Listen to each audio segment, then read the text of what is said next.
আল্লাহ নবী জনাবে মুহাম্মদুর রাসূলুল্লাহ সাল্লাল্লাহু আলাইহি ওয়াসাল্লাম বলেছেন, যেই ব্যক্তি আল্লাহর কাছে জান্নাত চাইবে, আল্লাহর কাছে জান্নাত প্রার্থনা করবে, জাহান্নাম থেকে মুক্তি চাইবে, জান্নাত তার জন্য আল্লাহ পাক রব্বুল আলামিনের নিকট সুপারিশ করবে, জাহান্নামও আল্লাহর কাছে তার জন্য সুপারিশ করবে। আল্লাহ ওই ব্যক্তিকে আমি জাহান্নাম থেকে মুক্তি দিয়ে দিন। যেই ব্যক্তি তিনবার আল্লাহর কাছে জান্নাত চাইবে, আল্লাহ জান্নাত ওই ব্যক্তির জন্য আল্লাহর কাছে সুপারিশ করে বলবে, আল্লাহুম্মা আদখিলহুল জান্নাহ। হে আল্লাহ, যেই ব্যক্তি আমি জান্নাতের মধ্যে প্রবেশ করতে চাই, আপনার কাছে তিনবার প্রার্থনা করেছে, ওই ব্যক্তিকে আপনি জান্নাতের মধ্যে প্রবেশ করিয়ে দিন। বিপরীত দিকে আল্লাহর নবী বললেন, যেই ব্যক্তি জাহান্নাম থেকে মুক্তি চাইবে, একে একে তিনবার আল্লাহ পাক রব্বুল আলামিনের নিকট জাহান্নাম থেকে মুক্তি চাইবে, জাহান্নাম তখন আল্লাহ পাক রব্বুল আলামিনের নিকট সুপারিশ করে বলবে, আল্লাহুম্মা আজিরহু মিনান নার। হে আল্লাহ, ওই ব্যক্তিকে আপনি আমার থেকে জাহান্নাম থেকে আপনি মুক্তি দিয়ে দিন। এই জন্য রাইসুল মুফাসসিরিন হযরত আব্দুল্লাহ ইবনে আব্বাস রাদিয়াল্লাহু তাআলা আনহুমা তিনি ইরশাদ করেছেন, তাফসীরে ইবনে কাসীরের মধ্যে আল্লামা ইমাদউদ্দিন ইবনে কাসীর রাহমাতুল্লাহি আলাইহি উল্লেখ করেছেন, কিয়ামতের দিন হাশরের ময়দানে আল্লাহ পাক রব্বুল আলামিনের পক্ষ থেকে এক ব্যক্তির জন্য জাহান্নামের ফয়সালা করা হবে। আল্লাহ পাক রব্বুল আলামিন ফেরেশতাদেরকে বলবেন, ওই ব্যক্তিকে তোমরা জাহান্নামের মধ্যে নিয়ে যাও। হে রব্বুল আলামিন, এই জাহান্নামী ব্যক্তি সম্পর্কে আপনি জাহান্নামের ফয়সালা করেছেন, তাকে জাহান্নামে নিয়ে যাওয়া হবে। হে রব্বুল আলামিন, এই ব্যক্তির ঠিকানা জাহান্নাম হওয়ার কথা আপনি তার ব্যাপারে ফয়সালা দিয়েছেন, ঠিক, কিন্তু এই ব্যক্তি দুনিয়ায় থাকতে সব সময় আমি জাহান্নাম থেকে মুক্তি চাইতো, আমি জাহান্নাম থেকে সে আশ্রয় প্রার্থনা করত, আমি জাহান্নাম থেকে সে সব সময় আপনার কাছে সে দোয়া করত যেন আপনি জাহান্নাম থেকে মুক্তি দিয়ে দিন। হে রব্বুল আলামিন, এই ব্যক্তি যেহেতু আমার মধ্যে প্রবেশ করতে দুনিয়ার মধ্যে চাইতো না, সব সময় দোয়া করত, এই জন্য আমি জাহান্নাম তাকে গ্রহণ করতে চাই না, এই জন্য আমি জাহান্নাম তাকে আমার মধ্যে নিতে চাই না, আমি তাকে গ্রহণ করতে চাই না। কেন চাই না? কারণ সে আমার কাছ থেকে আশ্রয় চাইতো, আজকে আমি তাকে নিতে চাই না।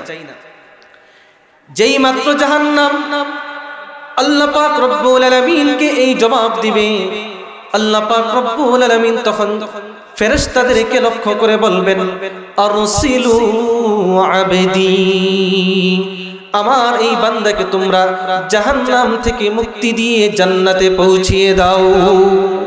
ইন্নাল্লাযীনা আমানু ওয়া আমিলুস সালিহাত লাহুম জান্নাতুন তাজরি মিন তাহতিহাল আনহার। নিশ্চয়ই যারা ঈমান আনবে এবং নেক আমল করবে তাদের জন্য রয়েছে জান্নাত, যেই জান্নাতের তলদেশ দিয়ে নহর প্রবাহিত হবে। এরপর আল্লাহ পাক রব্বুল আলামিন বলেন, যালিকাল ফাওজুল কাবীর। এই জান্নাত অর্জন করা, জান্নাত লাভ করা, জান্নাতে প্রবেশ করা, এটা হলো এক মহান সফলতা, এক বড় ধরনের সফলতা, ছোটখাটো সফলতা নয়। কিন্তু আল্লাহর নবী বিশ্ব নবী মুহাম্মদুর রাসূলুল্লাহ সাল্লাল্লাহু আলাইহি ওয়াসাল্লাম হাদিস শরীফের মধ্যে আমাদেরকে বলে গিয়েছেন, আমাদেরকে জানিয়ে গিয়েছেন, আল্লাহ পাক রব্বুল আলামিনের নিকট যেই সফলতা অনেক বড় সফলতা, এই সফলতা সম্পর্কে দুনিয়ার মানুষ থাকবে গাফেল এবং উদাসীন। দুনিয়ার মানুষ থাকবে গাফেল, উদাসীন। দুনিয়ার জীবনে তারা চাইবে যে যে পেশায় রয়েছে সেই পেশায় সফল একজন ব্যক্তি হতে। যিনি ডাক্তার, তিনি চান ডাক্তারদের মধ্যে একজন সফল কাম ডাক্তার হতে, ঠিক কিনা? যিনি ব্যবসায়ী, তিনি চান তিনি যেন একজন বছর শেষে একজন সফল ব্যবসায়ী হতে পারে। যিনি চাকুরিজীবী, তিনি চেষ্টা করেন তিনি যেন তার এই পেশায় সফলতা অর্জন করতে পারেন। যিনি শিক্ষক তিনিও চেষ্টা করেন তিনিও যেন একজন সফল কাম শিক্ষক হতে পারেন। একজন ছাত্র পরীক্ষার সময় সারা বৎসর পড়ালেখার মধ্যে মগ্ন থাকে, পড়ালেখা নিয়ে ব্যস্ত থাকে, যাতে সে একজন সফল ছাত্র হতে পারে।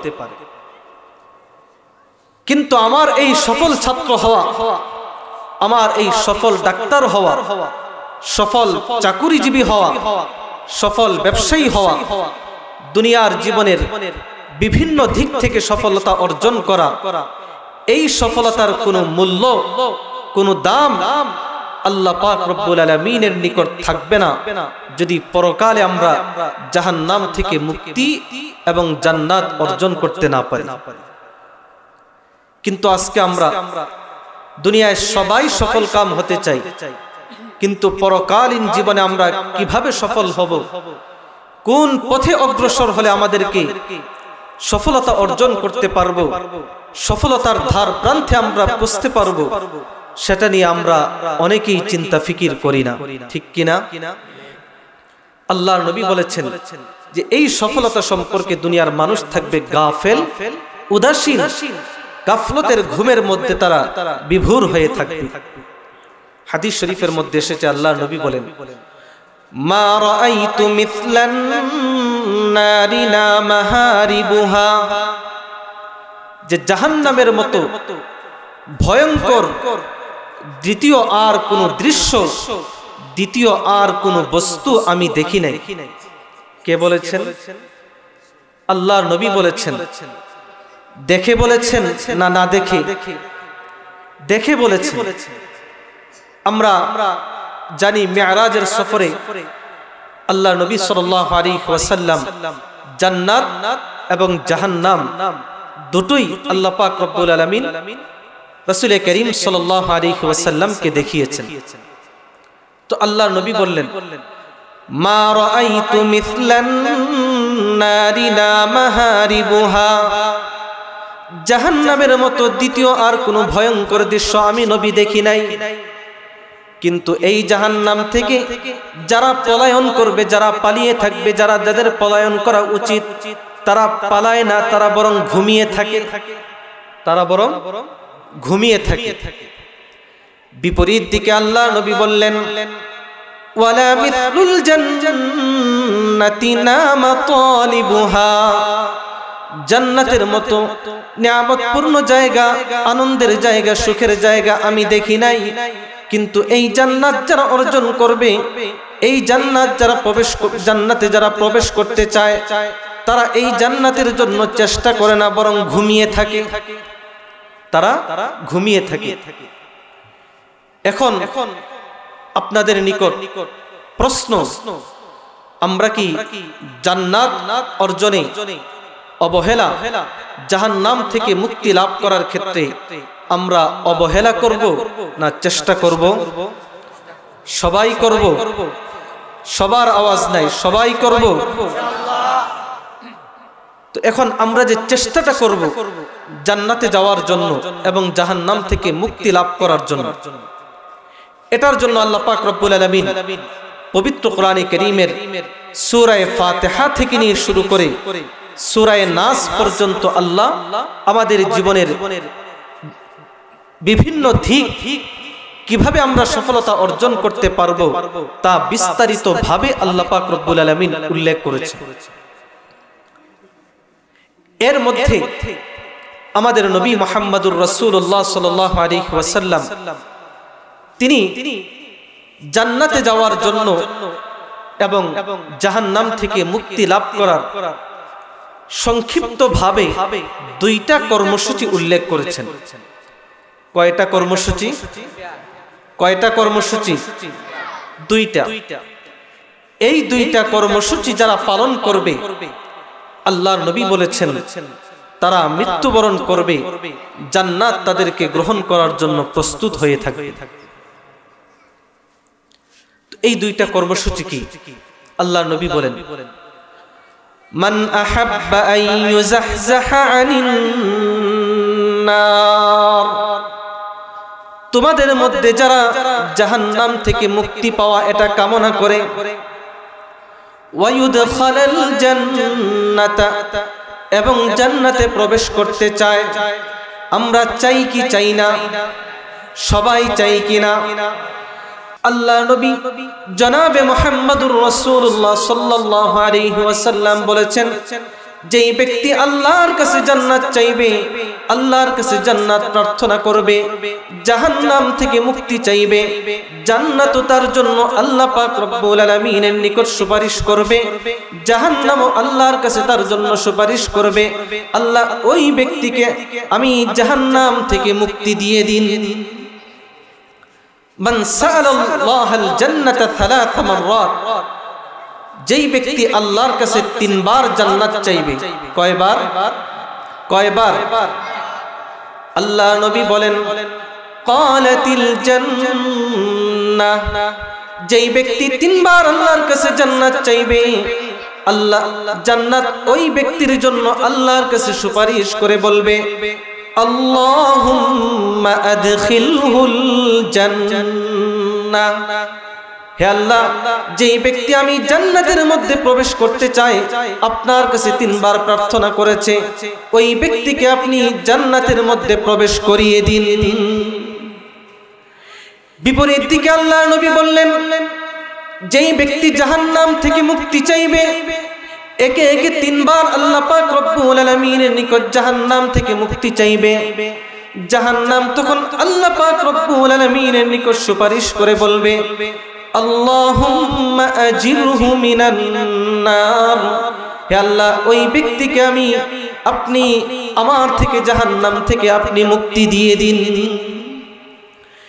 এই জন্য রাইসুল মুফাসসিরিন হযরত আব্দুল্লাহ ইবনে আব্বাস রাদিয়াল্লাহু তাআলা আনহুমা তিনি ইরশাদ করেছেন, তাফসীরে ইবনে কাসীরের মধ্যে আল্লামা ইমাদউদ্দিন ইবনে কাসীর রাহমাতুল্লাহি আলাইহি উল্লেখ করেছেন, কিয়ামতের দিন হাসরের ময়দানে আল্লাহ পাক রব্বুল আলামিনের পক্ষ থেকে এক ব্যক্তির জন্য জাহান্নামের ফয়সালা হয়ে যাওয়া হবে, ফয়সালা করা হবে। আল্লাহ পাক রব্বুল আলামিন ফেরেশতাদেরকে বলবেন, ওই ব্যক্তিকে তোমরা জাহান্নামের মধ্যে নিয়ে যাও। কোথায় নিয়ে যাও? জাহান্নামে নিয়ে যাও, তার ঠিকানা হলো জাহান্নাম। ফেরেশতারা এই জাহান্নামী ব্যক্তিকে ধরে জাহান্নামের দিকে অগ্রসর হবে। তো যখন জাহান্নামের দিকে এই জাহান্নামী ব্যক্তিকে নিয়ে ফেরেশতারা অগ্রসর হবেন, জাহান্নামের যত কাছে ফেরেশতারা যাবেন, দেখা যাবে জাহান্নাম তত পিছে সরে যায়, তত পিছে চলে যায়। যতই জাহান্নামী ব্যক্তি সামনে অগ্রসর হয়, জাহান্নাম তত পিছনে সরে যায়। তো আল্লাহ পাক রব্বুল আলামিন জাহান্নামকে প্রশ্ন করবেন, জাহান্নাম, তোমার অভ্যাস তো হলো এমন যে তোমার মধ্যে যখন একটা জাহান্নামী ব্যক্তিকে রাখা হয়, তখন তুমি আমার কাছে আবদার করো, হাল মিন মাজিদ, আল্লাহ আর কোনো ব্যক্তি আছে কিনা যাকে আমার মধ্যে দিবেন। তো আজকে তোমার মধ্যে একজন জাহান্নামী ব্যক্তিকে প্রবেশ করানো হবে, নিক্ষেপ করা হবে, তুমি তাকে গ্রহণ না করে তুমি বরং পিছিয়ে যাচ্ছ কেন? তুমি তাকে গ্রহণ করতে চাও না কেন? এটা রাইসুল মুফাসসিরিন হযরত আব্দুল্লাহ ইবনে আব্বাস রাদিয়াল্লাহু তাআলা আনহুমার বর্ণনা এবং কথা। তো জাহান্নাম তখন আল্লাহ পাক রব্বুল আলামিনকে জবাব দিবে, হে রব্বুল আলামিন, এই জাহান্নামী ব্যক্তি সম্পর্কে আপনি জাহান্নামের ফয়সালা করেছেন, তাকে জাহান্নামে নিয়ে যাওয়া হবে। হে রব্বুল আলামিন, এই ব্যক্তির ঠিকানা জাহান্নাম হওয়ার কথা আপনি তার ব্যাপারে ফয়সালা দিয়েছেন ঠিক, কিন্তু এই ব্যক্তি দুনিয়ায় থাকতে সব সময় আমি জাহান্নাম থেকে মুক্তি চাইতো, আমি জাহান্নাম থেকে সে আশ্রয় প্রার্থনা করত, আমি জাহান্নাম থেকে সে সব সময় আপনার কাছে সে দোয়া করত যেন আপনি জাহান্নাম থেকে মুক্তি দিয়ে দিন। হে রব্বুল আলামিন, এই ব্যক্তি যেহেতু আমার মধ্যে প্রবেশ করতে দুনিয়ার মধ্যে চাইতো না, সব সময় দোয়া করত, এই জন্য আমি জাহান্নাম থেকে গ্রহণ করতে চাই না, এই জন্য আমি জাহান্নাম তাকে আমার মধ্যে নিতে চাই না, আমি তাকে গ্রহণ করতে চাই না। কেন চাই না? কারণ সে আমার কাছ থেকে আশ্রয় চাইতো, আজকে আমি তাকে নিতে চাই না। যেই মাত্র জাহান্নাম আল্লাহ পাক রব্বুল আলামিনকে এই জবাব দিবে, আল্লাহ পাক রব্বুল আলামিন তখন ফেরেশতাদেরকে লক্ষ্য করে বলবেন, আরসিলু আবদি, আমার এই বান্দাকে তোমরা জাহান্নাম থেকে মুক্তি দিয়ে জান্নাতে পৌঁছিয়ে দাও। জাহান্নাম থেকে মুক্তি দিয়ে জান্নাতে পৌঁছিয়ে দাও। কিসের বিনিময়ে তিনি জাহান্নাম থেকে মুক্তি পেলেন? দুনিয়ায় জাহান্নাম থেকে আশ্রয় কামনা করার বিনিময়ে। তো আমরা এই জান্নাত অর্জন করতে চাই কি চাই না? জাহান্নাম থেকে মুক্তি লাভ করতে চাই কি চাই না? সবাই মনে হয় চাই না, সবাই চাই। আরো জোরে বলি, চাই কি চাই না? আল্লাহ পাক রব্বুল আলামিন আমাদেরকে তার জান্নাতের মেহমান হিসেবে কবুল করে নেন, জাহান্নাম থেকে মুক্তি দিয়ে দেন, আমিন। তো এই যে জাহান্নাম থেকে মুক্তি লাভ করা, জান্নাত অর্জন করা, এর দুইটা সংক্ষিপ্ত কর্মসূচি আল্লাহর নবী বিশ্ব নবী মুহাম্মদুর রাসূলুল্লাহ সাল্লাল্লাহু আলাইহি ওয়াসাল্লাম হাদিসের মধ্যে বলেছেন। আমরা মনোযোগ সহকারে লক্ষ্য করি। আল্লাহ নবী বললেন, মান আহাব্বা আন ইউজাহজাহা আনিন নার, যেই ব্যক্তি চায় তাকে জাহান্নাম থেকে রক্ষা করা হোক, ওয়া ইউদখালাল জান্নাহ, এবং জান্নাতে প্রবেশ করানো হোক, তার জন্য উচিত হলো দুইটা বিষয়ে লক্ষ্য রাখা। এক নাম্বার, ফালতুদরিকুহু মানিয়াতুহু ওয়া হুয়া ইউমিনু বিল্লাহি ওয়াল ইয়াউমিল আখির। তার এক নাম্বার করণীয় হলো সদা সর্বদা তাকে লক্ষ্য রাখতে হবে তার মৃত্যুটা যেন এমন অবস্থায় হয় যে সে আল্লাহ এবং শেষ দিবসের প্রতি ঈমান রাখে, বিশ্বাস রাখে, অর্থাৎ মুমিন অবস্থায় যেন তার মৃত্যু হয়। কি অবস্থায় মৃত্যু হয়?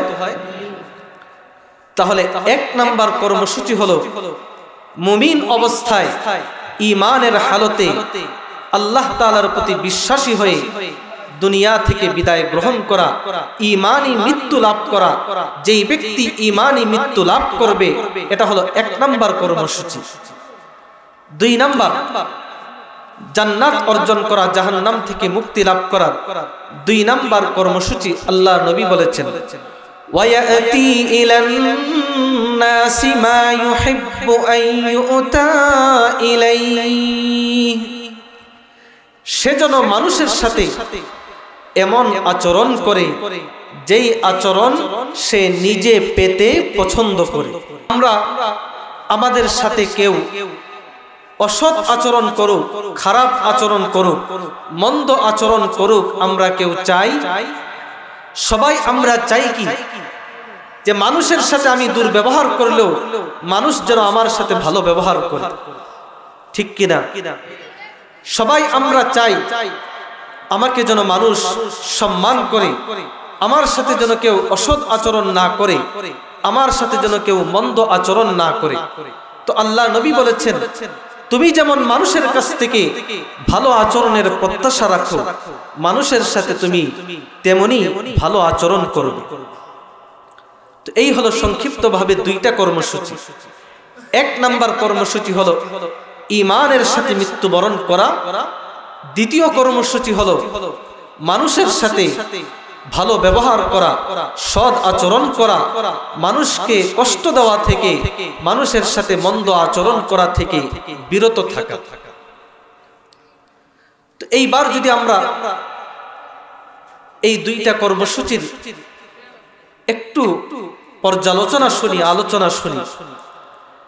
এক নাম্বার, আল্লাহ নবী বলেছেন জাহান্নাম থেকে মুক্তি লাভ করতে হলে, জান্নাত অর্জন করতে হলে যেই জিনিসটার প্রয়োজন হবে সেটা হলো ঈমান। সেটা কি? ঈমান। কারণ ঈমান যদি কারো মধ্যে না থাকে, চাই সে দুনিয়ার যত বড় নেক আমল করুক, যদি সে বেঈমান হয়ে থাকে, আল্লাহর প্রতি অবিশ্বাসী হয়ে থাকে, তাহলে এই ব্যক্তি যত ভালো কাজ করবে, যত নেক কাজ করবে, যত উন্নয়নমূলক কাজ করবে, মানুষের যত সেবা করবে, এই সমস্ত ভালো কাজের কারণে, ঈমান না থাকার কারণে পরকালে সে জাহান্নাম থেকে মুক্তি লাভ করতে পারবে না। কেন পারবে না? ঈমান না থাকার কারণে। এখন এই যে সে ভালো কাজগুলো করলো, এই ভালো কাজগুলো কি আল্লাহ অবমূল্যায়ন করবেন? আল্লাহ কি এর কিছু মূল্যায়ন করবেন না? ঈমান নাই, সে পরকালে জান্নাত পাবে না, জাহান্নামে যাবে। কিন্তু দুনিয়ায় তো সে ভালো কাজ করেছে। তো আল্লাহ পাক রব্বুল আলামিন তিনি স্পষ্ট ভাবে বলে দিয়েছেন যে যারা কাফের মুশরিক হবে, যাদের মধ্যে ঈমান থাকবে না, যারা বেঈমান হবে, তারা দুনিয়ায় যত ভালো কাজ করবে, নেক কাজ করবে, পরকালে তাদের এই নেক কাজগুলোর কোনো মূল্যায়ন আল্লাহর কাছে থাকবে না। সূরা ফুরকানের মধ্যে আল্লাহ পাক রব্বুল আলামিন বলেন, وَقَدِمْنَا إِلَى مَا عَمِلُوا مِنْ عَمَلٍ فَجَعَلْنَاهُ هَبَاءً مَنْثُورًا। আল্লাহ পাক রব্বুল আলামিন বলেন, কাফের মুশরিক দুনিয়ায় তারা যেই ভালো কাজ করেছে, এই ভালো কাজগুলোর ফয়সালা আমি আল্লাহ পাক রব্বুল আলামিন করব। ফয়সালা কি হবে? আল্লাহ বলেন, ফাজআলনাহু হাবাআম মানসুরা। বিক্ষিপ্ত ধুলোবালি, বাতাস যখন হয় তখন বাতাসের সাথে কিছু ধূলিকণা, বালু উড়ে যায়। এই বালুগুলো মানুষের কোনো উপকার হয়? কি বলেন হয়? এই বালুগুলো দ্বারা মানুষ কিছু করতে পারে? আল্লাহ পাক রব্বুল আলামিন বলেন, এই যে দুনিয়ার বিক্ষিপ্ত বালুকণা যেগুলোর মাধ্যমে মানুষের কোনো উপকার হয় না, আমি আল্লাহ পাক রব্বুল আলামিন কিয়ামতের দিন কাফের মুশরিকদের নেক কাজগুলোকে ওই ধুলোবালির মতো করে দিব। অর্থাৎ এগুলোর কোনো ফলাফল থাকবে না, এগুলোর কোনো পুরস্কার থাকবে না, এগুলোর কোনো পুরস্কার থাকবে না। এখন সেই যে ভালো কাজগুলো করেছে, এগুলোকে একেবারেই অবমূল্যায়ন করা হবে। আল্লাহ নবী বলেছেন, ওয়া আম্মাল কাফিরু ফায়ুতআমু বিহাসানাতিহি ফিদ দুনিয়া, যে কাফের যত নেক কাজ করবে, মানুষের উপকার করবে, মানুষকে দান সদকা করবে, সমাজের উন্নয়নমূলক কাজ করবে, গরিব অসহায়ের পাশে দাঁড়াবে। দাঁড়ায় কি দাঁড়ায় না কাফের মুশরিকরা? করে কি করে না? করে। আল্লাহ নবী বলেন, এই যে ভালো কাজগুলো কাফের মুশরিকরা করবে, এগুলোর ফলাফল, এগুলোর পুরস্কার আল্লাহ পাক রব্বুল আলামিন তাকে দুনিয়ায় দিয়ে দিবেন। কোথায় দিবেন? দুনিয়ায় দিবেন। হাত্তা ইদা আফদা ইলাল আখিরাহ, যখন আখিরাতের সময় হবে, পরকালের ময়দানে উপস্থিত হবে, আল্লাহর নবী বলেন, লাম তাকুন লাহু হাসানাতুন ইউজজা বিহা, এমন কোন নেক কাজ তার বাকি থাকবে না যেই নেক কাজের প্রতিদান তাকে দুনিয়ায় দেওয়া হয়নি। সব ভালো কাজের প্রতিদান কাফের মুশরিককে আল্লাহ পাক রব্বুল আলামিন দুনিয়ায় দিয়ে দিবেন। কোথায় দিবেন? পরকালে পাবে। কি বলেন? পাবে।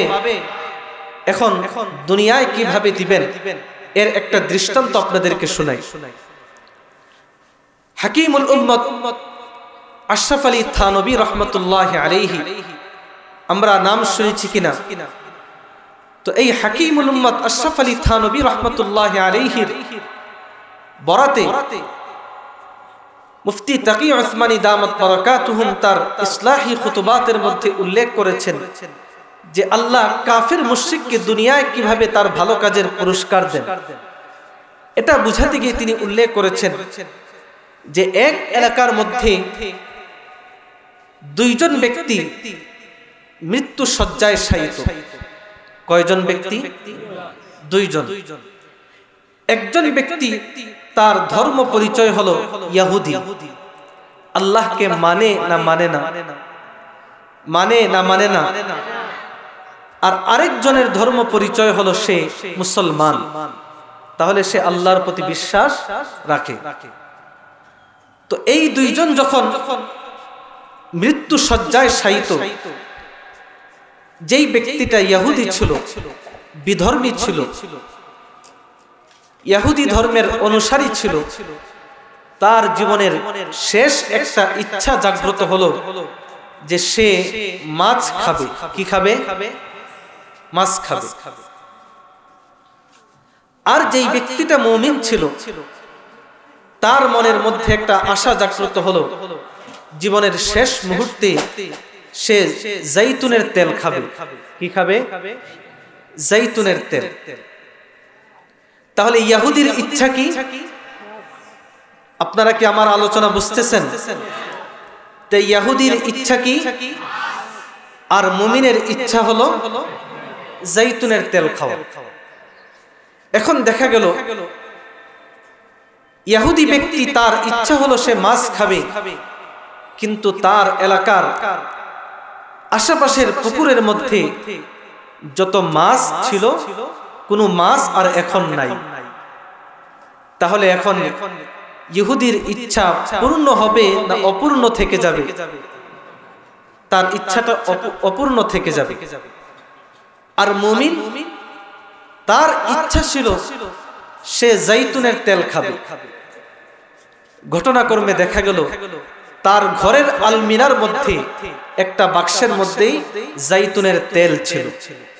তাহলে মুমিন তার ইচ্ছাটা পূর্ণ করতে পারবে কি পারবে না? আর ইহুদি পারবে না।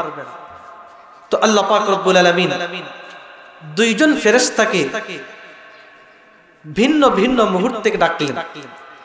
একজন ফেরেশতাকে আল্লাহ পাক রব্বুল আলামিন ডেকে বললেন যে অমুক এলাকায় একজন ইহুদি ব্যক্তি, তার জীবনের শেষ ইচ্ছা হলো সে মাছ খাবে, কিন্তু তার পুকুরের মধ্যে কোনো মাছ নেই। এখন যদি সে মাছ না পায় তাহলে তার ইচ্ছাটা অপূর্ণ থেকে যাবে।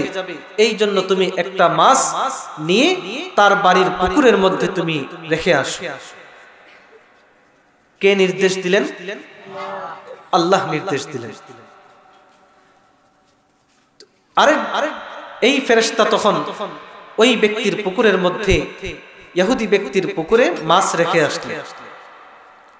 আর আরেকজন ফেরেশতাকে আল্লাহ পাক রব্বুল আলামিন বললেন, দুনিয়ায় আমার একজন মুমিন বান্দা, তার জীবনের শেষ ইচ্ছা হলো সে জৈতুনের তেল খাবে, তার ঘরের আলমিরার মধ্যেই জৈতুনের তেল রয়েছে, তুমি গিয়ে তার জৈতুনের তেলটা নষ্ট করে দিবে যাতে সে তার জীবনের শেষ ইচ্ছাটা পূর্ণ করতে না পারে। তো ফেরেশতা এসে, দ্বিতীয় ফেরেশতা এসে জৈতুনের তেল নষ্ট করে দিলেন। এখন আপনাদের মনে কোনো প্রশ্ন আসে কিনা? প্রশ্নটা আমি বলি, আপনারা শুধু আমাকে একটু হা বলে সমর্থন করবেন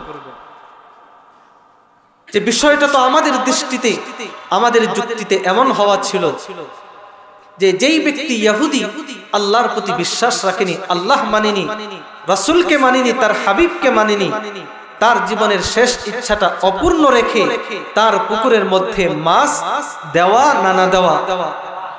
না দেওয়া যাতে সে তার জীবনের শেষ ইচ্ছা অপূর্ণ থেকে যায়, কারণ সে আল্লাহকে মানে না। আর বিপরীত দিকে আমাদের যুক্তিতে এটাই হওয়া দরকার ছিল, আমাদের দৃষ্টিতে, আমাদের এই ক্ষুদ্র দৃষ্টিতে, যে তার ঘরের আলমিরার মধ্যে যেই তেল ছিল সেই তেলটা নষ্ট না করে, সেই তেলটা সঠিক রাখা, সেই তেলটা যেন নষ্ট না হয় সেই ব্যবস্থা করা, যাতে আল্লাহর প্রতি বিশ্বাসী মুমিন ব্যক্তির জীবনের শেষ ইচ্ছাটা পূর্ণ হয়ে যায়। কিন্তু আল্লাহ তাআলার সিদ্ধান্ত বিপরীত। এখন আপনাদের মনে প্রশ্ন আসে কিনা, দরকার ছিল ইহুদির জীবনের শেষ ইচ্ছা অপূর্ণ রাখা আর মুমিনের জীবনের শেষ ইচ্ছাটা পূর্ণ করে দেওয়া, কিন্তু আল্লাহ পাক রব্বুল আলামিন বিপরীত ফয়সালা করলেন।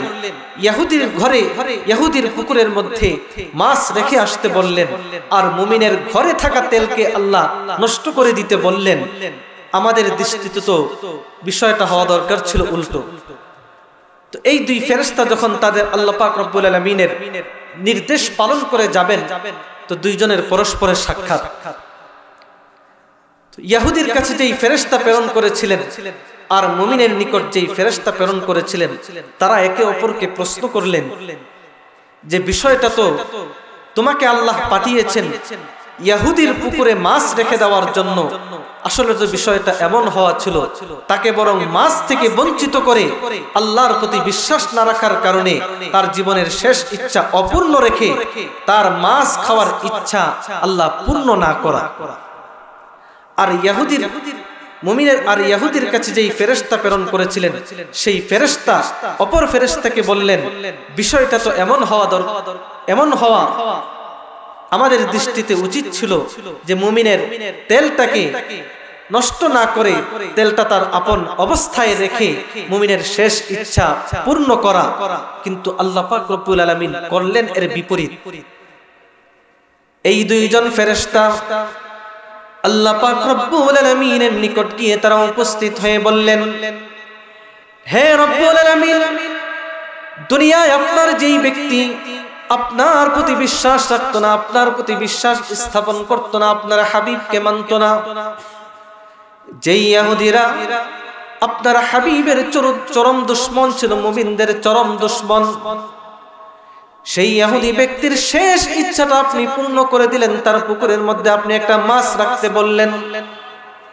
হে রব্বুল আলামিন, দুনিয়ার যেই ব্যক্তি আপনার প্রতি বিশ্বাস রেখেছে, পরিপূর্ণ মুমিন ছিল, পরিপূর্ণ ঈমান যার মধ্যে ছিল, যেই ব্যক্তি আপনার পরিপূর্ণ অনুগত ছিল, আপনার হাবিবকে মানত, আপনার ধর্ম অনুসরণ করত, সেই ব্যক্তির জীবনের শেষ ইচ্ছা পূর্ণ করা দরকার ছিল, কিন্তু আপনি আল্লাহ পাক রব্বুল আলামিন তার তেল নষ্ট করার আদেশ করার মাধ্যমে তার জীবনের শেষ ইচ্ছাটা অপূর্ণ রাখলেন কেন? জবাব জানতে হবে কিনা? সবাই জানতে চাই। আল্লাহ পাক রব্বুল আলামিন তখন ওই ফেরেশতা দ্বয়কে লক্ষ্য করে বললেন, হে ফেরেশতারা, আমি আল্লাহ পাক রব্বুল আলামিনের বিধান হলো এই, আমি আল্লাহ পাক রব্বুল আলামিনের নিয়ম হলো এই, কাফের মুশরিক দুনিয়ায় যত নেক আমল করে যাবে, এই কাফের মুশরিকদের নেক আমলগুলোর প্রতিদান আমি আল্লাহ পাক রব্বুল আলামিন দুনিয়ায় দিয়ে দিব। একটা নেক আমলও আমি আখিরাতের জন্য বাকি রাখব না, একটা নেক আমলও আমি আখিরাতের জন্য বাকি রাখব না, সবগুলো আমি দুনিয়ায় দিয়ে দিব। আর মুমিন বান্দার ক্ষেত্রে আমার নিয়ম হলো এই, আমার কোন মুমিন বান্দার আমলনামার মধ্যে যখন কোনো গুনাহ জমা হয়ে যায়, মুমিন বান্দা যখন গুনাহের মধ্যে লিপ্ত হয়ে যায়, আমি আল্লাহ পাক রব্বুল আলামিন ওই মুমিন বান্দাকে গুনাহ মুক্ত করার জন্য তার জীবনের উপর আমি বিভিন্ন বালা মুসিবত দেই। একটা বালা মুসিবত আমি আল্লাহ রব্বুল আলামিন তার জীবনের মধ্যে দেই, বিনিময়ে তার জীবন থেকে একটা করে গুনাহ আমি মাফ করে দেই।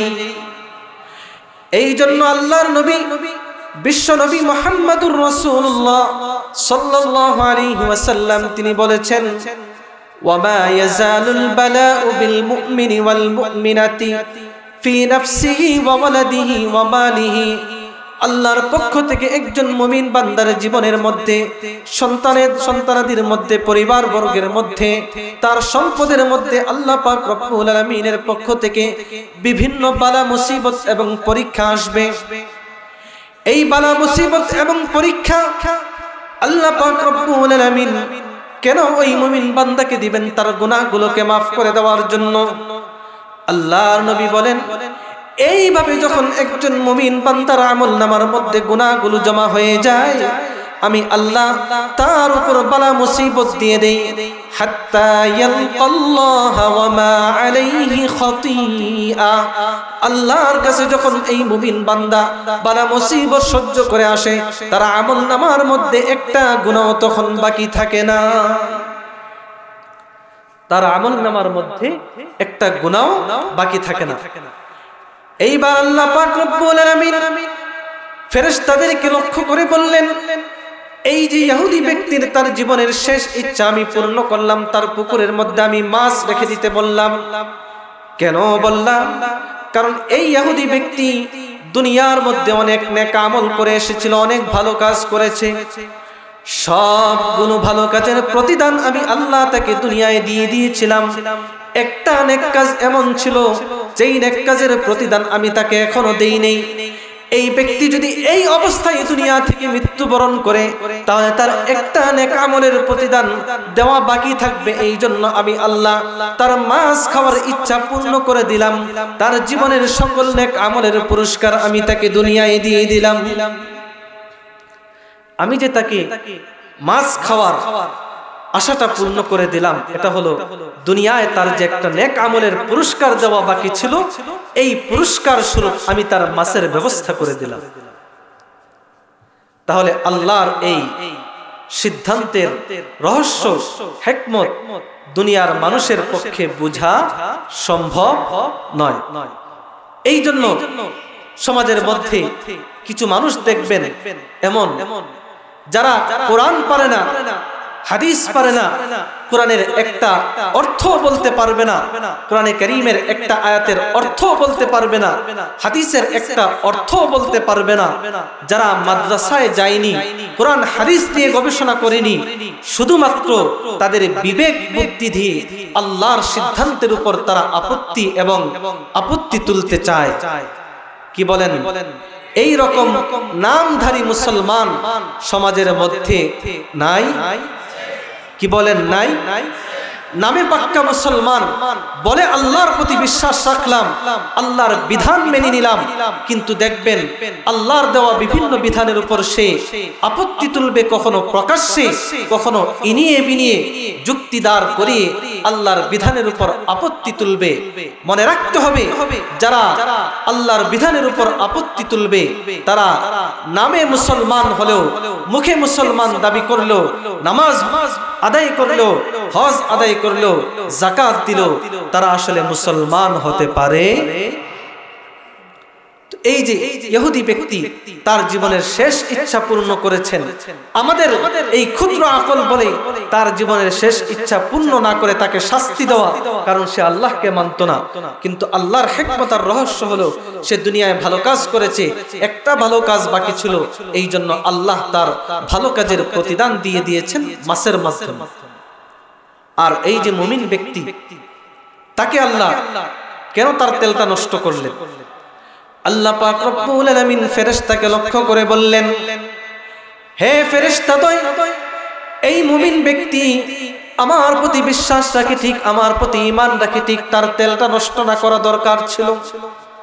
কিন্তু এই ব্যক্তি দুনিয়ার মধ্যে অনেক গুনাহ করেছে, অনেক নাফরমানি করেছে, তার সবগুলো গুনাহ মাফ হয়ে গিয়েছে, একটা মাত্র গুনাহ তার আমলনামার মধ্যে বাকি রয়েছে। এই একটা মাত্র গুনাহ নিয়ে যদি আমি আল্লাহ পাক রব্বুল আলামিনের দরবারে উপস্থিত হয়, আমি আল্লাহ পাক রব্বুল আলামিন তাকে শাস্তি দিব। এই জন্য দুনিয়ায় তাকে গুনাহ মুক্ত করার একটা ব্যবস্থা করে দিলাম, তাকে আমি তার তেলটা নষ্ট করে তার জীবনের শেষ ইচ্ছাটা আমি অপূর্ণ রেখে তাকে কষ্ট দিলাম, বিনিময়ে আমি আল্লাহ তার জীবনের ওই গুনাহটা মাফ করে দিলাম। আমি যে তার জীবনের শেষ ইচ্ছা অপূর্ণ রাখলাম, তাকে আসলে কষ্ট দেওয়ার জন্য নয়, কারণ দুনিয়ায় সে সাময়িক কষ্ট পাবে, এর বিনিময়ে আমি আল্লাহ তাকে চিরস্থায়ী জীবনে তাকে আমি জান্নাতে প্রবেশ করাবো, সেজন্য কোনো শাস্তি না পায়। এই জন্য আমি তার তেল নষ্ট করে তাকে কষ্ট দিয়ে আমি তার গুনাহ মাফ করে দিলাম।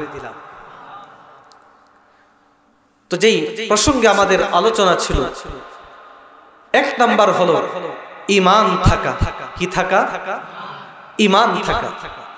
ঈমান যদি না থাকে তাহলে পরকালীন জীবনে আপনার জীবন হবে একটি ব্যর্থ জীবন, অসফল জীবন। এই জীবনের কোনো মূল্য আল্লাহ পাক রব্বুল আলামিনের নিকট নাই। তাহলে পরকালে নাজাত পেতে হলে, মুক্তি পেতে হলে আমাদেরকে এক নাম্বার যে বিষয়ে লক্ষ্য রাখতে হবে সেটা হলো ঈমান। সেটা হলো কি? ঈমান।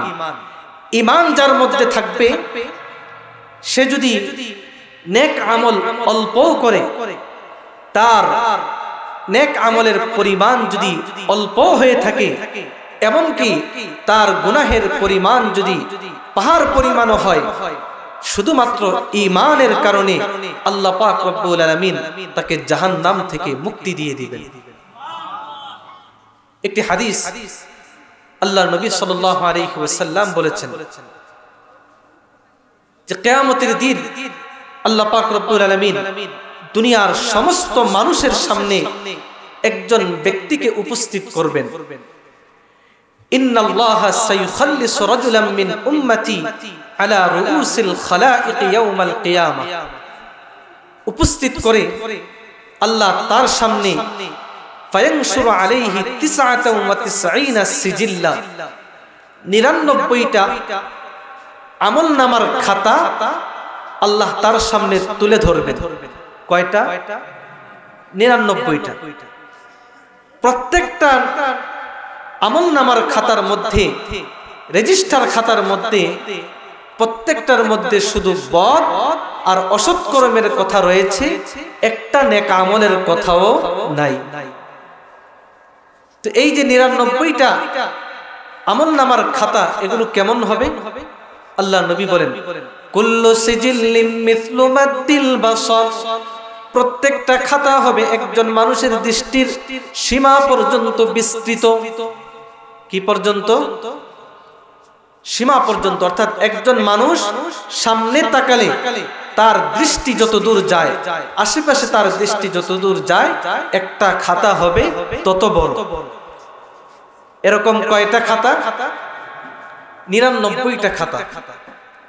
এরপর আল্লাহ পাক রব্বুল আলামিন এই 99টা খাতা তার সামনে পেশ করে তাকে বলবেন হাল তুযকিরু মিন হাদা শাইআ। এই যে তোমার 99টা খাতার মধ্যে তোমার অমুক বদ আমলের কথা লেখা, তোমার জীবনের অমুক অসৎ কর্মের কথা লেখা, তুমি কি এই বদ আমলগুলোর মধ্য থেকে একটা বদ আমলও তুমি অস্বীকার করতে পারবে যে তুমি করো নাই? আযালামাকা কাতাবাতিয়াল হাফিজুন। আমার আমল লিপিবদ্ধকারী ফেরেশতারা কি তোমার প্রতি বিন্দু মাত্র অবিচার জুলুম করেছেন যে তুমি একটা বদ আমল করো নাই, কিন্তু তারা তোমার আমলনামার মধ্যে লিখে দিয়েছেন? কি বলেন? এমন হবে? আল্লাহর ফয়সালা কি এমন হবে যে দুনিয়ায় যে অপরাধী হবে না, আল্লাহর খাতায় সে অপরাধী হয়ে যাবে? কি বলেন? এরকম জুলুম এবং অবিচার করা হবে। বরং আল্লাহর দৃষ্টিতে যে অপরাধী হবে সে বাস্তবেই অপরাধী, আল্লাহর দৃষ্টিতে যে অপরাধী নয় সে বাস্তবেই অপরাধী নয়। তো ওই ব্যক্তি আল্লাহ পাক রব্বুল আলামিনকে লক্ষ্য করে বলবে, হে রব্বুল আলামিন, না আপনার ফেরেশতা যা লিখেছেন আমার এই 99টা আমলনামার খাতার মধ্যে একটাও আমি অস্বীকার করি না, সব আমি করেছি। তাহলে তার গুনাহের পরিমাণ কম না বেশি? শুধু বেশি না অনেক অনেক গুণ বেশি? কারণ একটা খাতার পরিমাণ হবে আমাদের দৃষ্টি যত দূর যায়, তাহলে এরকম 99টা খাতার মধ্যে শুধু অসৎ কর্মের কথাই লেখা থাকবে, তাহলে তার আমলনামায় গুনাহের কথা বেশি। আল্লাহ পাক রব্বুল আলামিন ওই ব্যক্তিকে বলবেন আফালাকা উযরুন, এই যে তোমার এতগুলো গুনাহ, তুমি কি তোমার এই গুনাহগুলোর ব্যাপারে কোনো আপত্তি, কোনো কৈফিয়ত, কোনো উজর পেশ করবে কিনা যে আল্লাহ আমার এই উজর রয়েছে, এই কৈফিয়ত রয়েছে, কিংবা এগুলোর বিনিময়ে তুমি তোমার কোনো অজুহাত আল্লাহর সামনে পেশ করবে কিনা? ওই ব্যক্তি আল্লাহ পাক রব্বুল আলামিনকে লক্ষ্য করে বলবেন লা ইয়া রাব্বি, আমার কোনো উজর এবং এই কৈফিয়ত নেই, আপত্তি নেই, আমার কোনো অজুহাত নেই, আমার কোনো যুক্তি নেই, আমার এমন কোনো বিষয় নেই যেই বিষয়টাকে আমি আপনার সামনে এই 99টা আমলনামার বদির ক্ষেত্রে, অসৎ কর্মের ক্ষেত্রে আমি পেশ করব। হে রব্বুল আলামিন, আমার এমন কোনো অজুহাত, এমন কোনো ভালো কাজ আমার নেই। আল্লাহ পাক রব্বুল আলামিন ওই ব্যক্তিকে লক্ষ্য করে বলবেন, হে আমার বান্দা, দুনিয়ায় তোমার মনে না থাকলেও আমি আল্লাহ পাক রব্বুল আলামিন তোমার একটা নেক আমলের কথা আমি লিপিবদ্ধ করে রেখেছি। বলি না সুবহানাল্লাহ। তোমার মনে না থাকলেও আমি আল্লাহ তোমার একটা নেক আমলের কথা লিপিবদ্ধ করে রেখেছি। আল্লাহ পাক রব্বুল আলামিন তখন ফেরেশতাদেরকে বলবেন, হে ফেরেশতারা, তোমরা এই ব্যক্তির একটা ছোট্ট কাগজের টুকরা উপস্থিত করো, যেই কাগজের টুকরার মধ্যে থাকবে আশহাদু আল্লা ইলাহা ইল্লাল্লাহু ওয়া আশহাদু আন্না মুহাম্মাদান আবদুহু ওয়া রাসূলুহু। একটা শুধু কাগজের মধ্যে, ছোট্ট একটা কাগজের মধ্যে শুধু এই কালিমায়ে শাহাদাতটা লেখা থাকবে। আল্লাহ পাক রব্বুল আলামিন তখন এই ব্যক্তিকে লক্ষ্য করে বলবেন, উহদুর ওয়াজনাকা, তুমি তোমার আমলনামার যেই জায়গার মধ্যে মাপা হবে সেই দাড়িপাল্লার জায়গায় গিয়ে তুমি উপস্থিত হও। তোমার এই একটা কাগজকে মাপা হবে। ওই ব্যক্তি তখন আল্লাহ রাব্বুল আলামিনকে লক্ষ্য করে বলবে, মা হাদিহিল বিতাকাতু মা হাদিহিস সিজিল্লাত। হে রব্বুল আলামিন, একদিকে আমার ৯৯টা আমলনামার মধ্যে শুধু অসৎ কর্মের কথা লেখা, শুধু বদি আর বদি, শুধু অসৎ কর্মের কথা লেখা, আর অপর দিকে একটা ছোট্ট কাগজের টুকরার মধ্যে শুধু আমার কালিমায়ে শাহাদাত লেখা। এই ৯৯টা আমলনামার বিনিময়ে আমার এই ছোট্ট কাগজ আমার কি উপকারে আসবে? আমার কি উপকারে আসবে? আল্লাহ পাক রব্বুল আলামিন তখন ওই ব্যক্তিকে বলবেন, যাও তুমি গিয়ে উপস্থিত হও, তোমার আমলনামার যেই জায়গার মধ্যে মাপা হবে তুমি ওই জায়গার মধ্যে গিয়ে উপস্থিত হও। কারণ দুনিয়ার মানুষ তোমার প্রতি জুলুম করতে পারে, অবিচার করতে পারে, আমি আল্লাহ পাক রব্বুল আলামিন তোমার প্রতি বিন্দু মাত্র জুলুম এবং অবিচার করব না। এই ব্যক্তি তখন ওই দাড়িপাল্লা যেখানে আমল পরিমাপ করা হবে ওই জায়গার মধ্যে উপস্থিত হবে। ফাতুদাউস সিজিল্লাতু ফি কিফাতিন, হাদিস শরীফের মধ্যে এসেছে এই ব্যক্তির ৯৯টা আমলনামা এক পাল্লার মধ্যে রাখা হবে।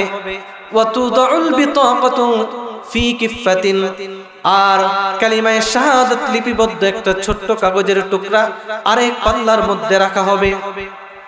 হাদিস শরীফের মধ্যে এসেছে যেই মাত্র ৯৯টা আমলনামার বিপরীতে ছোট্ট মাত্র একটা কাগজ রাখা হবে, আল্লাহর নবী বলেছেন এই ছোট্ট কাগজের পাল্লাটা তখন ভারী হয়ে যাবে। কেন ভারী হবে? ওই আমলনামার মধ্যে ছিল তার ঈমানের কথা। কিসের কথা? তাহলে একদিকে তার ৯৯টা আমলনামার মধ্যে শুধু গুনাহের কথা, আর আরেক দিকে তার একটা ছোট্ট কাগজের টুকরার মধ্যে শুধু কালিমায়ে শাহাদাত, তার ঈমানের কথা লেখা। তাহলে এই ব্যক্তির এত গুনাহ সত্ত্বেও সে নাজাত এবং মুক্তি পেয়েছে। কিসের বিনিময়ে? ঈমানের বিনিময়ে। এখন এটা থেকে আমাদের আবার আরেকটা বদ ধারণা কিংবা খারাপ ধারণা তৈরি হতে পারে, তাহলে আসলে মুমিন হলে আর গুনাহ করলে তাহলে কোনো অসুবিধা নেই। যত গুনাহ করি পাহাড় পরিমাণ হোক, পাহাড় পরিমাণ হলেও ঈমানের কারণে তো আমরা জাহান্নাম থেকে মুক্তি পেয়ে যাব। তাহলে তো ঈমান আনার পর নেক আমল করার কোনো প্রয়োজন নাই। দুনিয়ায় গুনাহ করি ইচ্ছা মতো, আর পরকালে ঈমানের কারণে মুক্তি পেয়ে যাব।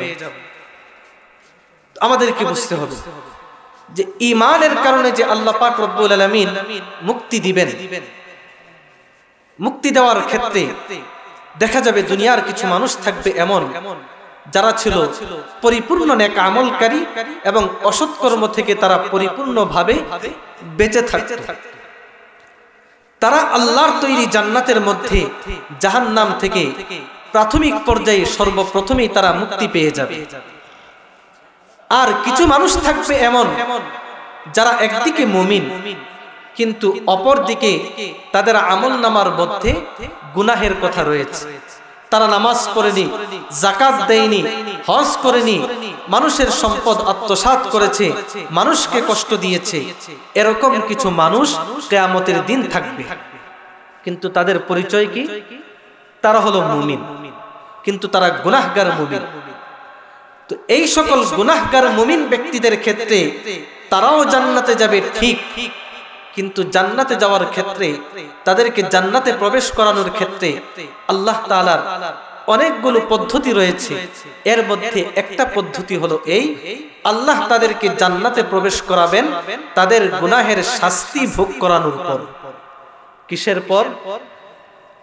তাদের গুনাহের শাস্তি ভোগ করানোর পর। গুনাহের শাস্তি কেমন হবে? আল্লাহ নবী বলেছেন, কদ আখাযাতহুমুন নারু আলা কদরি আমালিহিম, যার গুনাহের পরিমাণ যতটুকু হবে তার জাহান্নামের আগুনের পরিমাণ হবে ততটুকু।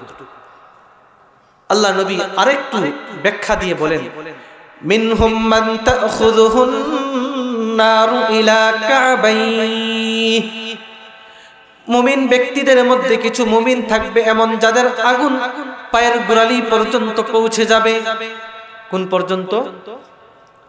পায়ের গোড়ালি পর্যন্ত। অর্থাৎ তাদের গুনাহের পরিমাণ তুলনামূলক কম না বেশি? কম। এরপর আল্লাহ নবী বলেন, ওয়া মিনহুম মান তাখুযুহুন নারু ইলা রুকবাতাইহি, কিছু মানুষ থাকবে এমন গুনাহের পরিমাণ একটু বেশি হয়ে যাওয়ার কারণে আগুন তাদের হাঁটু পর্যন্ত চলে আসবে। কোন পর্যন্ত? আল্লাহর নবী বলেন, ওয়া মিনহুম মান তাখুযুহুন নারু ইলা হুজজাতিহি, কিছু মানুষ থাকবে এমন আগুন যাদের কোমর পর্যন্ত চলে আসবে। কোন পর্যন্ত চলে আসবে? আল্লাহর নবী বলেন, এইভাবে যে ব্যক্তির আমলনামার মধ্যে গুনাহ বাড়তে থাকবে তার আগুনের পরিমাণটাও বাড়তে থাকবে। আল্লাহর নবী বলেন, এক পর্যায়ে কিছু মানুষ থাকবে এমন, মান তাখুযুহুন নারু ইলা উনুকিহি, আগুন যাদের গলা পর্যন্ত পৌঁছে যাবে। কোন পর্যন্ত? গলা পর্যন্ত। তাহলে গোড়ালি, হাঁটু, কোমর, এইভাবে গলা পর্যন্ত পৌঁছে যাবে। কিসের কারণে পৌঁছবে? দুনিয়ায় বদ আমল করার কারণে। আল্লাহর নবী বলেন, এই যে পায়ের গোড়ালি পর্যন্ত আগুন পৌঁছে যাবে, কারো হাঁটু পর্যন্ত আগুন পৌঁছে যাবে, কারো কোমর পর্যন্ত আগুন পৌঁছে যাবে, কারো গলা পর্যন্ত আগুন পৌঁছে যাবে। এই আগুনের প্রভাবটা কেমন হবে? আল্লাহর নবী বলেন, যা কিয়ামতের দিন হাসরের ময়দানে দুনিয়ার মধ্য থেকে যেই ব্যক্তিকে সবচেয়ে কম শাস্তি দেওয়া হবে, ইন্না আহওয়ানা আহলিন নারি আযাবান ইয়াউমাল কিয়ামাহ লারাজুলুন তুদাউ ফি আখমাসি কদামাইহি জামরাতান, যার পায়ের দুই পায়ের তলার মধ্যে দুইটা আগুনের টুকরা রাখা হবে। কয়টা? দুইটা আগুনের টুকরা দুই পায়ের নিচে রেখে দেওয়া হবে।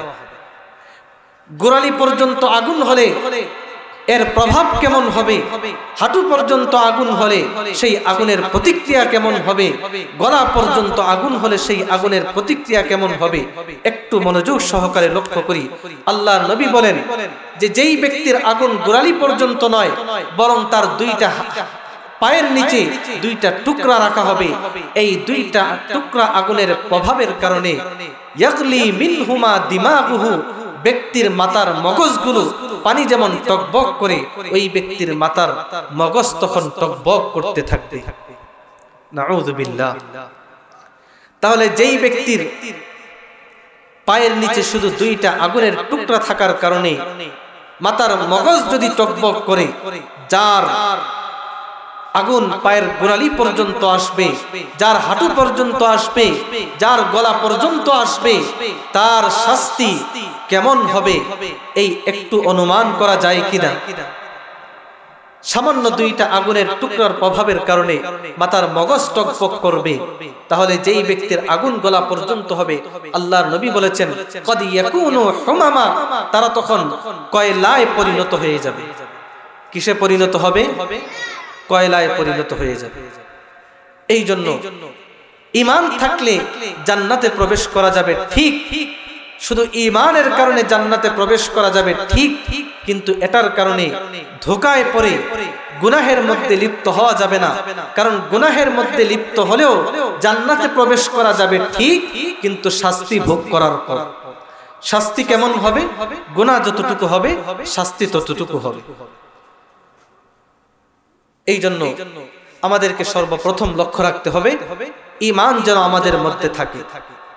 এই জন্য আল্লাহর নবী এক হাদিসের মধ্যে বলেন জীবনের সদা সর্বদা তুমি চেষ্টা করবে, তুমি সজাগ থাকবে, তুমি জাগ্রত থাকবে, তোমার ঈমান যেন চলে না যায়, তোমার ঈমান যেন চলে না যায়। আল্লাহ নবী এক হাদিসের মধ্যে বলেন, হযরত আবু দারদা রাদিয়াল্লাহু তাআলা আনহুকে আল্লাহ নবী ওসিয়ত করে বলেছিলেন, হে আবু দারদা, লা তুশরিক বিল্লাহি শাইআন ওয়া ইন কুত্তিআতা আও হুররিকতা।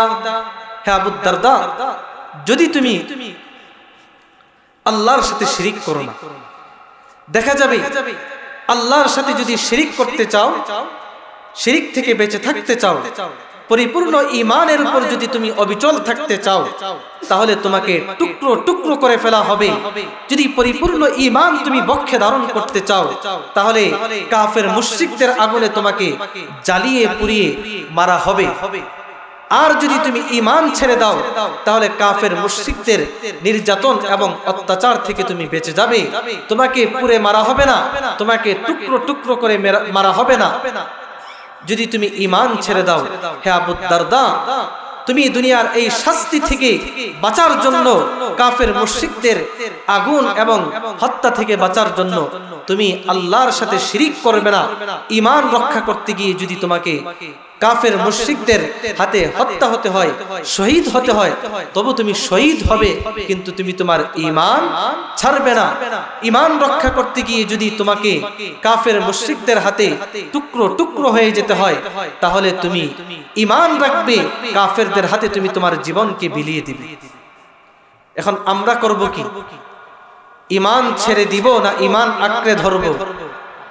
ঈমান আঁকড়ে ধরব।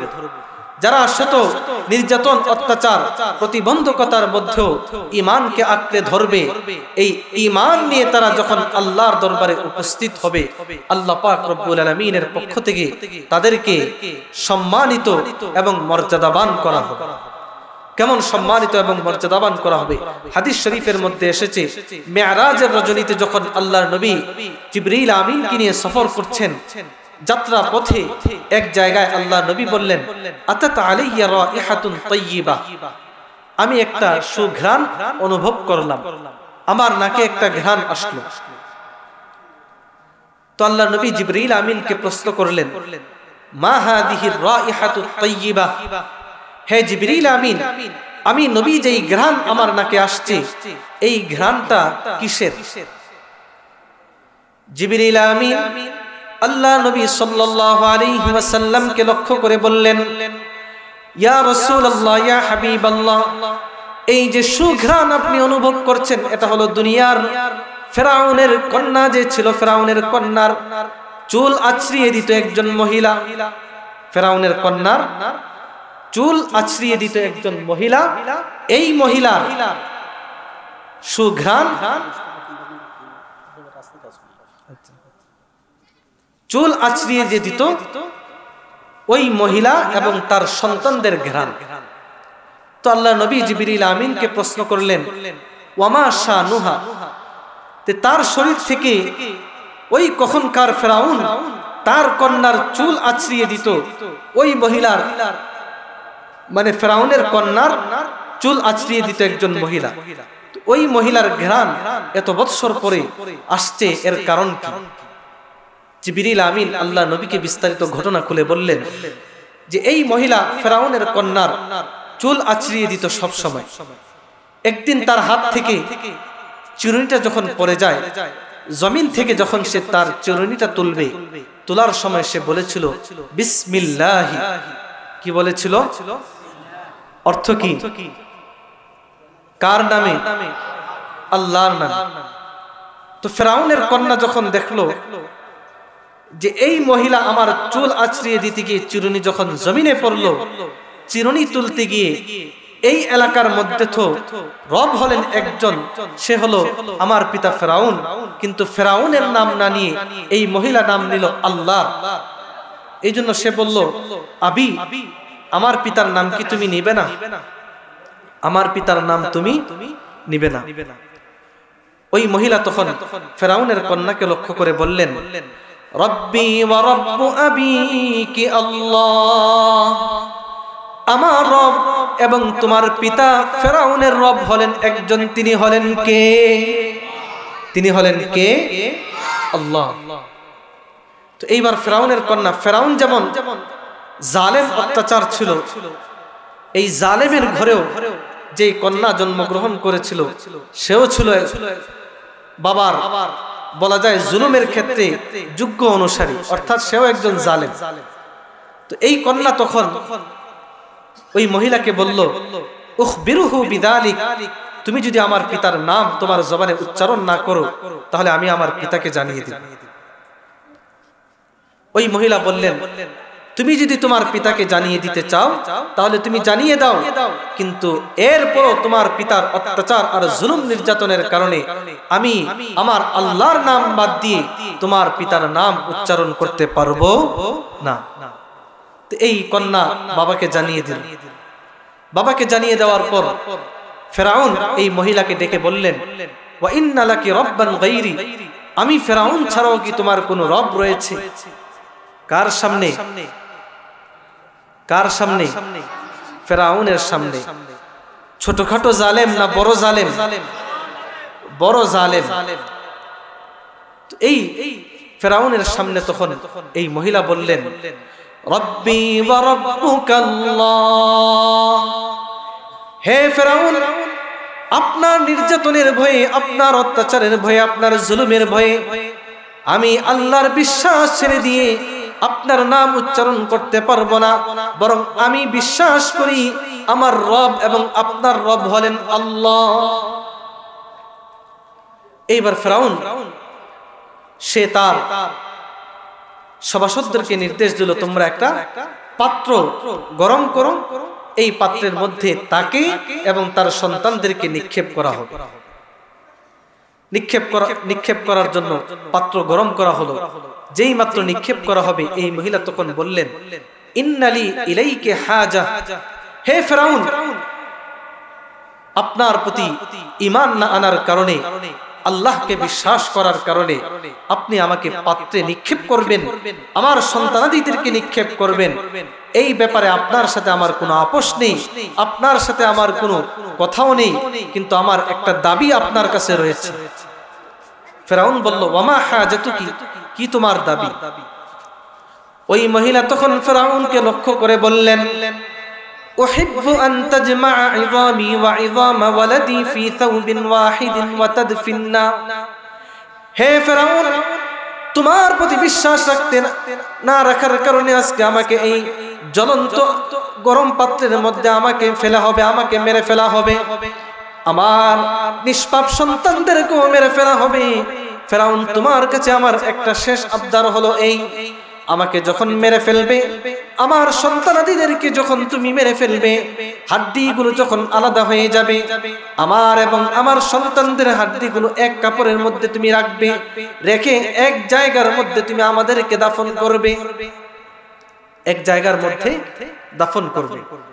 ফেরাউন বলল, যালিকা লাকি আলাইনা মিনাল হক, যাও তোমার এই দাবিটা মানা আমাদের উপর তোমার একটা প্রাপ্য, এটা আমরা রক্ষা করব। এইবার ফেরাউন নির্দেশ দিল, ওই মহিলার সন্তানদেরকে একের পর এক পাত্রের মধ্যে নিক্ষেপ করো। ফেরাউনের নির্দেশে ওই মহিলার সন্তানদেরকে একের পর এক পাত্রের মধ্যে নিক্ষেপ করা হলো, পাত্রের মধ্যে নিক্ষেপ করা হলো। শেষ মুহূর্তে তার কুলের একটা সন্তান ছিল, দুধের সন্তান, মায়ের দুধ পান করত। এই দুধের সন্তানের দিকে যখন মা জননী তাকালেন, সন্তানের প্রতি দরদ তৈরি হয়ে যাওয়ার কারণে মা জননী তিনি একটু পিছিয়ে গিয়েছিলেন, হয়তো ফেরাউনকে মেনে নিবেন, ফেরাউনকে রব হিসেবে মেনে নিবেন। যেই মাত্র দুধের কোলের শিশু লক্ষ্য করলো মা জননী আমার প্রতি দরদি হয়ে তিনি আল্লাহর প্রতি বিশ্বাস ছেড়ে দিবেন, এই সেই মাত্র ওই দুধের শিশু মা জননীকে লক্ষ্য করে বলল, ইয়া উম্মা, হে মা জননী, হে মা জননী, ইকতাহিমি, আগুনের মধ্যে আপনি জাপ দিন, আগুনের মধ্যে আপনি জাপ দিন। ফাইন্না আযাবাদ দুনিয়া আহওয়ানু মিন আযাবিল আখিরা, হে মা জননী, এই ফেরাউনের আগুন থেকে যদি আপনাকে বাঁচতে হয়, ঈমান ছেড়ে দিতে হবে, তাহলে দুনিয়ার শাস্তি থেকে বেঁচে যাবেন, কিন্তু দুনিয়ার শাস্তি থেকে বেঁচে যাওয়ার জন্য যদি ঈমান ছেড়ে দেন, পরকালে আপনাকে শাস্তি দেওয়া হবে। মা জননী ফিরাউনের শাস্তির চেয়ে আল্লাহ পাক রব্বুল আলামিনের শাস্তি অনেক অনেক গুণে কষ্টদায়ক হবে। এই জন্য আপনি পরকালের শাস্তি থেকে বাঁচার জন্য দুনিয়ায় এই ফিরাউনের শাস্তিটাকে আপনি মাথা পেতে নিয়ে আগুনের মধ্যে আপনি ঝাঁপ দিয়ে দিন। সাথে সাথে মা জননী আগুনের মধ্যে ঝাঁপ দিয়ে তিনিও শাহাদাত বরণ করলেন। কেন করলেন? ঈমান রক্ষা করার জন্য তিনি আগুনের মধ্যে ঝাঁপ দিলেন। জ্বলন্ত আগুনের মধ্যে তাকে পুড়ে মেরে ফেলা হলো, বিনিময়ে তারপরেও তিনি তার ঈমানকে রক্ষা করেছেন। আল্লাহ পাক রব্বুল আলামিনের পক্ষ থেকে তাকে পুরস্কার দেওয়া হয়েছে, তার শরীর থেকে আল্লাহ একটা সুঘ্রাণের ব্যবস্থা করে দিয়েছেন। এই জন্য জীবনের সর্বক্ষেত্রে সর্বাবস্থায় আমাদেরকে লক্ষ্য রাখতে হবে আমাদের ঈমান যেন হেফাজত থাকে। কি হেফাজত থাকে? আমার ঈমান যেন কেউ নষ্ট করে না দিতে পারে, আমার ঈমান যেন কেউ কেড়ে নিতে না পারে, আমার ঈমানের মধ্যে বিশ্বাসের মধ্যে কেউ যেন ভুল আল্লাহ বিরোধী কোনো বিশ্বাস, আল্লাহ বিরোধী কোনো চেতনা, আল্লাহ বিরোধী রাসূল বিরোধী কোনো শিক্ষা, কোনো চেতনা যেন আমাকে কেউ শিক্ষা দিতে না পারে, আমাকে কেউ যেন আমার ঈমানকে ছিনিয়ে না দিতে পারে। এই জন্য আমরা সকলেই লক্ষ্য রাখবো কি রাখবো না? আল্লাহ পাক রব্বুল আলামিন আমাদেরকে তৌফিক দান করেন। এটা ছিল 1 নম্বর নির্দেশ, ঈমান এর ব্যাপারে যত্নবান হওয়া। 2 নম্বর, আল্লাহ নবী বলেছেন ওয়ায়াতি ইলান নাসি মা ইউহিব্বু আন ইউতা ইলাইহি, যেই আচরণ তুমি মানুষের পক্ষ থেকে তুমি নিজের জন্য প্রত্যাশা করো, সেই আচরণটা তুমি মানুষের সাথে করবে। অর্থাৎ নিজের জন্য তুমি ভালো আচরণ কামনা করো, মানুষের সাথে তুমি ওই ভালো আচরণটাই করবে। এই একটা চেতনা, এই একটা বিশ্বাস যদি মানুষের মধ্যে থাকে যে মানুষের কাছ থেকে আমি যেই ভালো আচরণ আশা করি, মানুষের সাথেও আমি সেই ভালো আচরণ করব, এই একটা মনোভাব যদি আমাদের মধ্যে থাকে, তাহলে একজন মানুষের পক্ষে আরেকজন মানুষের সাথে কখনো অসৎ ব্যবহার করা, কষ্ট দেওয়া, তার উপর জুলুম অত্যাচার নির্যাতন করা সম্ভব না। একটি দৃষ্টান্ত দিই, আমি আমার আলোচনা শেষ করব। হাদিস শরীফের মধ্যে এসেছে, একবার এক যুবক আল্লাহ নবীর কাছে এসে বললেন, ইয়া রাসূলুল্লাহ ইযযান লি বিজিনা, আপনি আমাকে জিনা করার অনুমতি দেন, জিনা করার অনুমতি দেন। জিনা এটা হারাম না হালাল? দুনিয়ার কোন মানুষের ক্ষমতা আছে যে অনুমতি দেওয়া? আল্লাহকৃত নিষেধ, আল্লাহর পক্ষ থেকে বারণ করা হয়েছে, এমন কোন বিষয়ের অনুমতি দেওয়া দুনিয়ার কোন মানুষের পক্ষে সম্ভব? দুনিয়ার কোন মানুষের ক্ষমতা আছে? তো আল্লাহ নবী যখন অনুমতি চাইলো, তো সাহাবায়ে কেরাম তার উপর সবাই ঝাঁপিয়ে পড়লেন যে এই ব্যক্তি আসলো কিসের জন্য? আল্লাহ নবীর কাছে এসেছে, খারাপ কাজের অনুমতি চায়, আবার এমন খারাপ কাজ যে জিনা ব্যভিচার করবে, নিকৃষ্টতম একটি গুনাহ। তো সাহাবায়ে কেরাম তাকে ধমক দিতে শুরু করলেন, কিন্তু আল্লাহ নবী তাকে কাছে ডেকে বললেন, উদনু, তুমি আসো। এসে আল্লাহ নবী তাকে বললেন, আচ্ছা তুমি জিনা করার অনুমতি আমার কাছে চেয়েছো, এর আগে তোমাকে আমি কয়েকটা প্রশ্ন করব, তুমি যদি এর জবাব দাও তাহলে আমি তোমাকে পরবর্তী কথাটা বলবো। আল্লাহ নবী বললেন, আতুহিব্বুহু লি উম্মিক, যে জিনা ব্যভিচার তুমি করবে। এখন আমি তোমাকে প্রশ্ন করি, দুনিয়ার কেউ যদি তোমার কাছে তোমার মায়ের সাথে জিনা ব্যভিচার করবে এই অনুমতি তোমার কাছে চায়, তাহলে তুমি পছন্দ করবে কিনা? কি বলেন, দুনিয়ার কোন সভ্য মানুষ পছন্দ করবে? ওই যুবক আল্লাহ নবী সাল্লাল্লাহু আলাইহি ওয়াসাল্লামকে লক্ষ্য করে বলল, ইয়া রাসূলুল্লাহ, ইয়া হাবিবাল্লাহ, আমার জন্য আপনার জীবন উৎসর্গ হয়ে যাক। দুনিয়ার কোন মানুষ তার মায়ের সাথে জিনা ব্যভিচার করা হোক, এটা দুনিয়ার কোন মানুষ চাইবে না। আল্লাহ নবী এইবার প্রশ্ন করলেন, তোমার মেয়ের সাথে জিনা ব্যভিচার করা হোক, এই অনুমতি যদি কেউ চায় তাহলে তুমি তাকে অনুমতি দিবে কিনা? ওই যুবক আল্লাহ নবীকে জবাব দিলেন, ইয়া রাসূলুল্লাহ, দুনিয়ার কোন সভ্য মানুষ তার মেয়ের সাথে কেউ জিনা ব্যভিচার করবে এর অনুমতি দিবে না। আল্লাহ নবী প্রশ্ন করলেন, তোমার বোনের সাথে কেউ যদি জিনা করতে চায়, তোমার খালার সাথে যদি কেউ জিনা করতে চায়, তোমার ফুফুর সাথে যদি কেউ জিনা ব্যভিচার করতে চায়, তাহলে তুমি অনুমতি দিবে কিনা? ওই যুবক আল্লাহ নবী সাল্লাল্লাহু আলাইহি ওয়াসাল্লামকে লক্ষ্য করে বললেন, ইয়া রাসূলুল্লাহ, ইয়া হাবিবাল্লাহ, দুনিয়ার কোন মানুষ তার বোনের সাথে জিনা ব্যভিচার করার অনুমতি দিবে না। দুনিয়ার কোন মানুষ তার ফুফুর সাথে জিনা ব্যভিচার করার অনুমতি দিবে না। দুনিয়ার কোন মানুষ তার খালার সাথে জিনা ব্যভিচার করার অনুমতি দিবে না। এইবার আল্লাহর নবী বললেন, যেই কাজটা তোমার সাথে দুনিয়ার কোন মানুষ করুক তুমি চাও না, তোমার বোনের সাথে কেউ জিনা ব্যভিচার করুক তুমি চাও না, তোমার মায়ের সাথে কেউ জিনা ব্যভিচার করুক তুমি চাও না, তোমার মেয়ের সাথে কেউ জিনা ব্যভিচার করুক তুমি চাও না, ওই কাজটা তুমি অন্যের সাথে কিভাবে করবে? অর্থাৎ যে এই কাজটা তুমি নিজের জন্য চাও না, ওই কাজটা তুমি তোমার মুমিন মুসলমান ভাইয়ের জন্য তুমি চাও না।